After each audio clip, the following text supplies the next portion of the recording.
Hey, greetings and salutations. I'm Big Brother. I'm here to show you a what sold video. I'm not going to do these too often, but I might throw some out there to see if just to see what the hell I'm selling, that kind of thing. Maybe you can get some information, maybe not. Anyway, on with it. American Girl.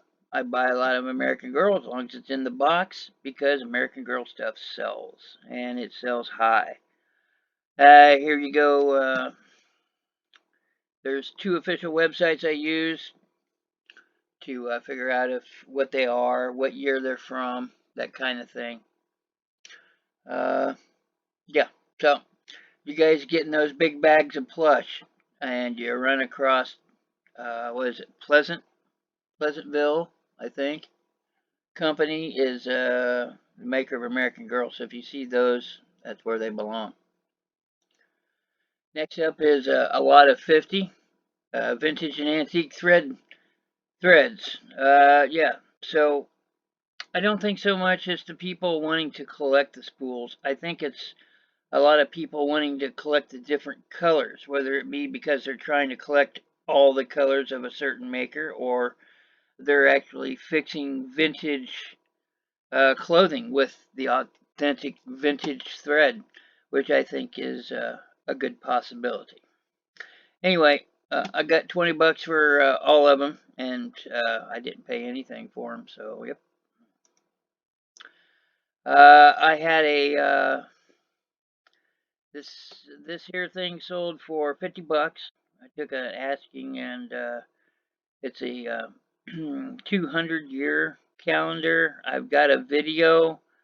I'll try and show the link up here. But yeah, it's a old piece of ephemera. It's a calendar. It was intact. It doesn't look like it's intact, but that's the way they were made. So everything was as it would be, and this was from the like 1901, 1902, that kind of thing. Yeah, here's a bunch of uncut paper dolls. I preach paper dolls, especially if they're uncut. Uh, Uncut is the preferred method. There are some exceptions, and I'll show you those that sold as an exception. But yeah, it's just a bunch of uncut paper dolls. Like this was a Valentine's Day card, as you can see. You just cut out the clothes and put them on there. That's what and these do well. I sell a lot of this stuff. You got to know names like Pecky Joe Rosamond, things like that. I didn't really know the names. I looked it up like everybody else would have done and said, why is that selling more than the others? And then I looked into it. And, $15 for something for 4 pieces of nothing that would have been in the trash is pretty good. Anyway, here we go. G.I. Joe Tank Commander. It's a vintage thing. This went to Australia. I took an offer of 35 bucks on it. It is a Black Americana G.I. Joe. The black ones, they sell for more because, well, they didn't make as many. So that's something to consider. This was an auction that I ran on these. It had a $25 buy it now, but my winning bid went up to $41, and the winner was in Budapest, Germany. So, okay, whatever. They paid the next day full price, 41 bucks. Okay.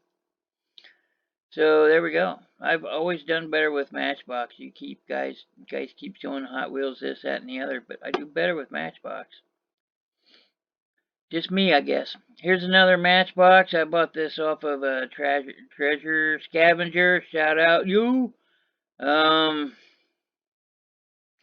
Yeah, this was on the early days of them doing an auction. I don't know what I didn't pay much for it, maybe $5. Uh, It sold for 25. Buyer had these on watch for a long time. Said that they wanted them, but not for 25. And I said, well, hey, I'll work with you. And I offered $20 for both of them, and they paid full price. So I refunded them. I didn't have to, but I did. Here's a sewing pattern. Just a silly ditto sheet. But it's a sewing pattern to a Jamo doll. There you go. And it's an oldie. Even though it's a print from a photo thing. It was 1963. So, you know, the Jamo doll stuff does well because it's an expensive doll. My last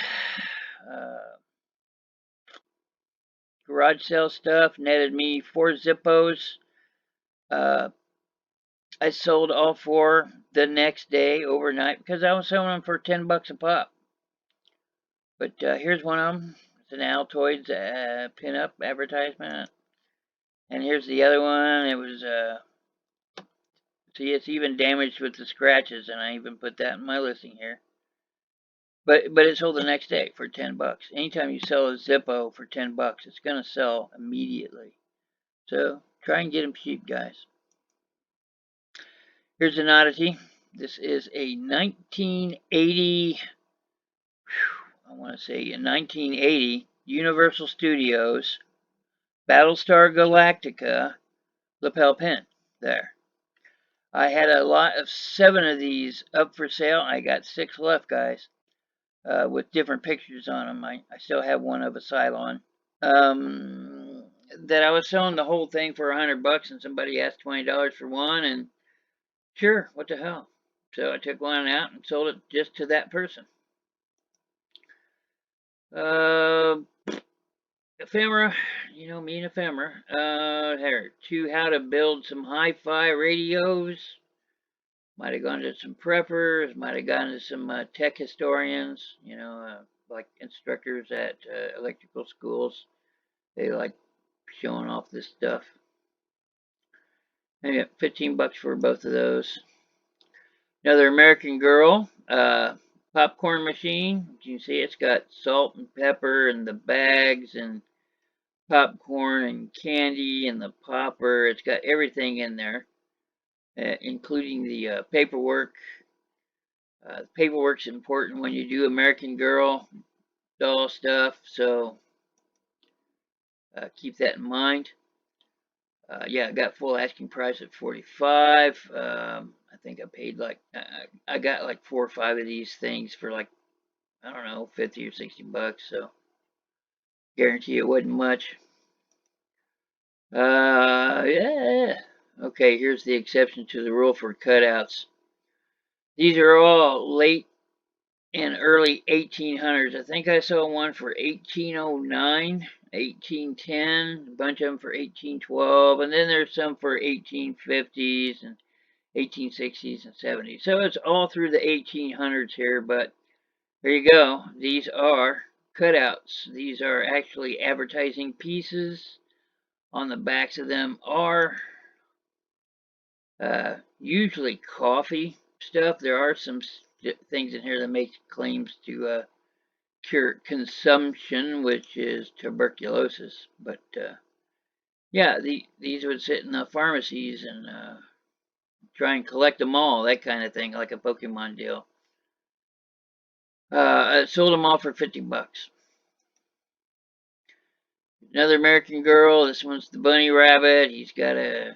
I got the bunny, the cage, carrots, the dish, everything. This is brand new in the box. Took a best offer of $30 on it. It's fine. I think I paid 10 for this one. Yep. I'll sell that American Girl doll stuff all day long as I got the box. Here's some more ephemera. 1936 New Brunswick official road map. And it shows all the highways, railways, steamships, airports. There's a few others up there listed. This one sold overnight. So why did my sell and nobody else's did? Probably because my listing was fresh. Well, you hear me say that a lot, but it's true, guys. And I just sold this a couple hours ago. I took a best offer of $75. I was getting ready to change this to $99.95 or best offer, So I was willing to take an $80 offer on it at this point, and before I made the changes, somebody offered me 75, and since I was willing to take 80, I'll take 75. What the hell? I'm not gonna squabble over $5. Uh, Ship it on out of here. Yeah. So that's 75 bucks, and I paid 40 for two of these, and I sold the first one for 40 already. So this is all profit. It's Cupid doll, in case you didn't know, and it's signed Florence Baker, who's a popular artist of QP dolls. Okay, that's it. That's what I got. That's not everything, but that's mostly stuff. So yep, that's it. Everybody stay profitable, and ta-ta for now.